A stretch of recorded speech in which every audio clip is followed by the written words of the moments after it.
Hello everyone, my name's Cliff and welcome back to my channel. This is Cliff's Dark Gems. Today we're going to be talking about three novels that I've read so far, or the third one I'm still reading in February, and that is We Need to Talk About Kevin, Joyland by Stephen King, and The Scarlet Gospels by Clive Barker.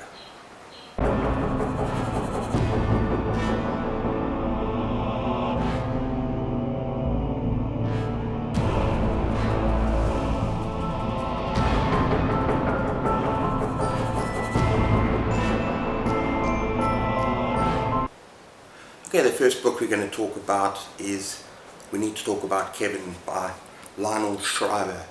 Now, as I said in previous video, this is an incredibly bleak, disturbing, grim tale about a boy who commits mass murder at his school, and about his parents, and in particular his mother Eva, who is writing letters to her estranged husband Frank. And it's flashbacks, and it's also her 2 years after the deed, and then flashbacks to their past, their relationships, their courtship, the birth of Kevin, and as Kevin grows up towards that terrible day. Now, those letters are incredibly important. Why are those letters important, you say? Well, we're only hearing the story from Eva's point of view. We hear nothing from Frank or anyone else. It's just those letters. And at first we trust her.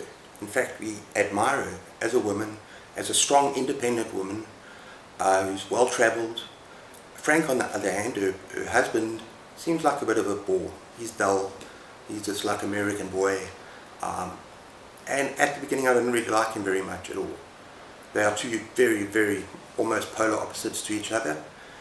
And we get the sense that Frank really wants to have a child, but Eva, that is just not her thing.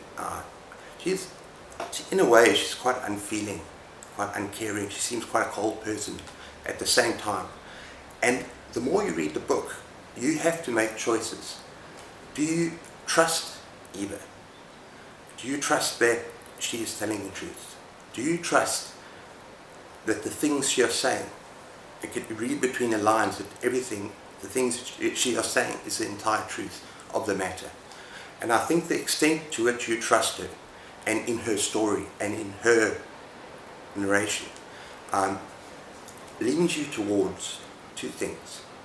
Either that Kevin's birth and Kevin's life is all down to nature, or down to nurture, and his actions are as a result of nature and nurture. Now, it's very important to distinguish between those two things. Now, nature is when it's like your genetics are wired. You're born with a personality and a behavior, and that's just the way you are. There's nothing you can change it. So that's extreme view. Nurture, on the other hand, is that your behavior and your personality and the person that you are is as a result of your surroundings, and as a result of your parents and the people you come into contact with. They mold your personality. They mold your behaviors and the way you interact with the world. Now, from the very moment that Kevin is born, he seems to have psychopathic tendencies. He is absolutely cold. He has no empathy towards his mother. He rejects a nipple. He screams and shouts and carries on, and then it's only her father, or maybe it's not psychopathic tendency, but he has this kind of antisocial behavior issues right from the moment he's born. And the only person that he seems to connect with is the father. But whether we think that's genuine later on, that's another story.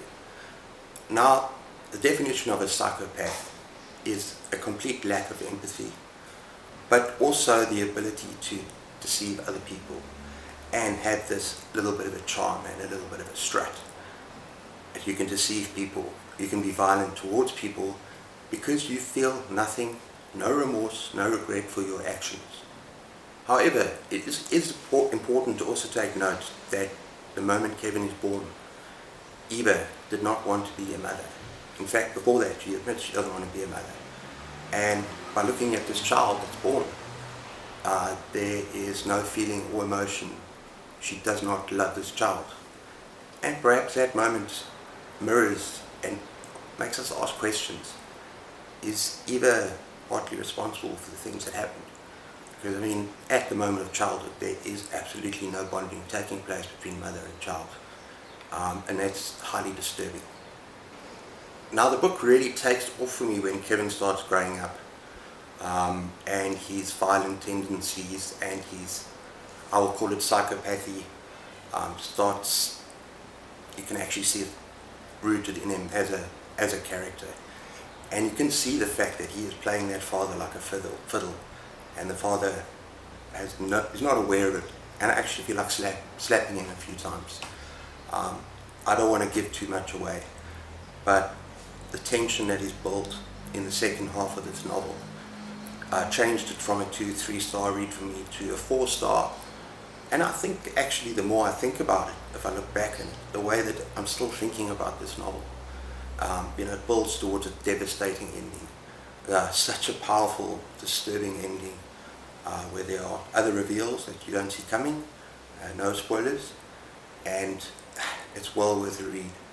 I don't have a child. My wife and I are childless, and after reading this book, I'm kind of glad. I don't think I would ever want children after reading a novel like this. That's just my personal opinion, but I think someone who has a child, this book will really touch you and disturb you in a way that maybe I will not understand or ever understand. So that is, we really need to talk about Kevin. Okay, the second book I'm going to talk about is just polar opposites to we need to talk about Kevin, and that is Joyland by Stephen King. Oh, what an absolutely gorgeous, beautiful coming of age story. This struck me, I mean, this is an immediate 5-star for me. It is not a horror, and in fact, before I talk about this book, I want to take you back to part 3 of my Stephen King collection, where I spoke about Stephen King after the 2000s, after that accident, and how I could actually see him maturing as a writer. I think this was released sometime around 2013 or so, I might be wrong. But this is just such a gorgeous novel. It is not a horror novel. It's a coming of age story where he writes about real characters. It's this kind of nostalgia from childhood.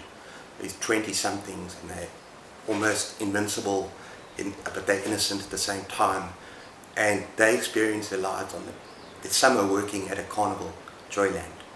Now, Joyland is, and I've spoken about my love for carnivals.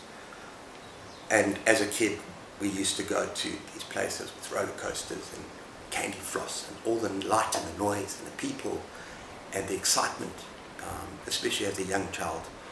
And this just brought all of that back to me. It's just such a sense of nostalgia and sweetness. And even though this is a crime mystery, there's a murder that happens in the carnival in the past. The girl is murdered in the horror house. This isn't so much about the murder mystery. It's more about the friendships that are formed, the bonding that takes place between, I think it's Devon and his 2 mates that work in the same crew in the carnival, Joyland, where their whole purpose is you're working to serve fun, to give fun to the people that are coming to the carnival. And in the process, they bond. Devon also meets this young boy and the mother, and this is just such a magical novel. And if you haven't read Stephen King before, and you're a little bit concerned about the horror element, and you think about Carrie and you think about Cujo, this book is just beautiful. It is not a horror. There is a terror as they solve this murder mystery. There's a serial killer, and they go about solving the mystery, or almost Hardy Boys like, they go about doing research and finding out about what happened. And the climax is pretty violent and pretty terrifying, but the ending is just beautiful as well. I just put a tear in my eye. My wife could actually see me crying a little bit. So do yourself a favor. This is Joyland by Stephen King. I think this is perfect for new Stephen King writers because it's not overly long. It's just a perfect length. I think 280 pages. And unlike his earlier work where it's just stuck with all sorts of things, he captures these characters, these people. They are so beautifully well drawn. They are so beautifully realized. They are so deep. And he captures friendship, love and loss. And I mean, this Devon character, his girlfriend has left him, and he feels heartache to the point where he thinks about suicide. Now, I mean, I don't know how many of us would go that far, but if you think back to when you had your first love and things went wrong, Stephen King captures these things so well. And this is just a gorgeous story. Do yourself a favor. Joyland.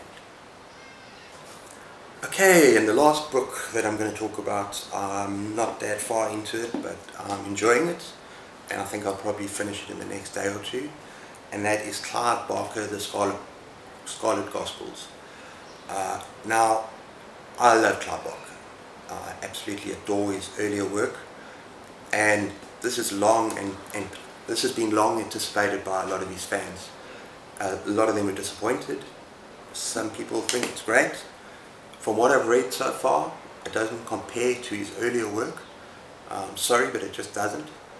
But I'm still finding it enjoyable and almost gory in the sense of Books of Blood, which is fine by me. I mean, the opening chapter where Pinhead from Hellraiser kills these magicians in the most sickening, disgusting ways, I'm okay with that.